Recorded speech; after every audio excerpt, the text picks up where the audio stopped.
Now we have moved to the step which is the reordering merchandise. Now you have received the stock, you have stocked the stock in your warehouse, and now there are points which is related to the reordering, because the retailer has to decide when you are going to reorder for this particular product, what system will decide how much quantity you are going to order, at what time you are going to order. So there are four critical points, there are four pain points or four main points which normally you are going to discuss. First of all is the order and delivery time. So what would be the order time, even what would be the ordering days, and what would be the delivery time and delivery days.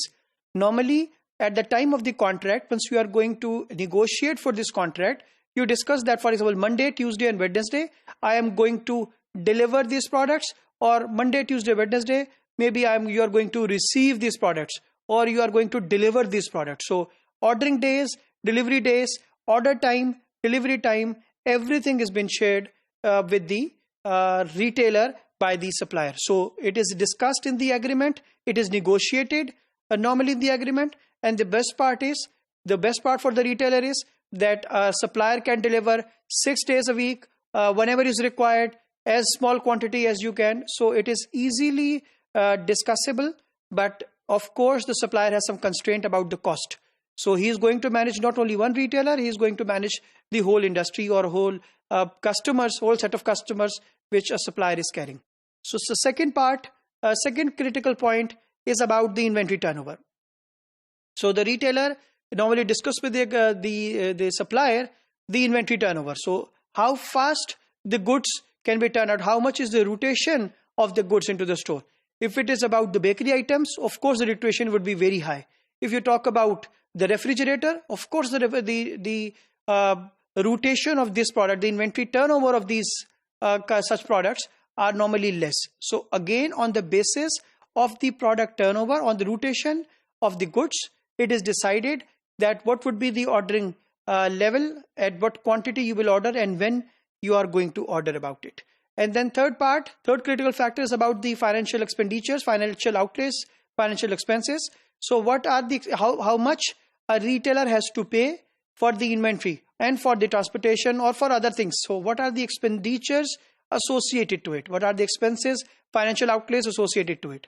So if it is agreed together, healthy for the retailer, of course the retailer will be going to say to do the decisions which is in the favor for both the retailer and the supplier. And then inventory versus ordering cost. So normally a retailer make comparison of two things. If he orders the inventory and keeps the goods with him, so what would be the inventory cost, and for example what would be the transportation cost? It is viable to order every time, or it is better to keep the products. Again, it depends on the point we discussed earlier. If you are going to keep, for example, if it is fresh products, so you have to see the products are coming from which distance. If the product is available from the nearby areas, it is best to buy fresh products every day or maybe twice a day. But for example, if you are going to buy some fruits or some leafy vegetables and they are coming from maybe some other country, of course in this scenario you have to keep into consideration the lead time, which is the main parameter. So for this lead time, you need to see that either I have to maintain inventory for this lead time, of course you have to as a retailer, and on the other side, what would be the ordering cost if I maintain a warehouse locally here? So what would be the ordering cost of placing this order to the supplier?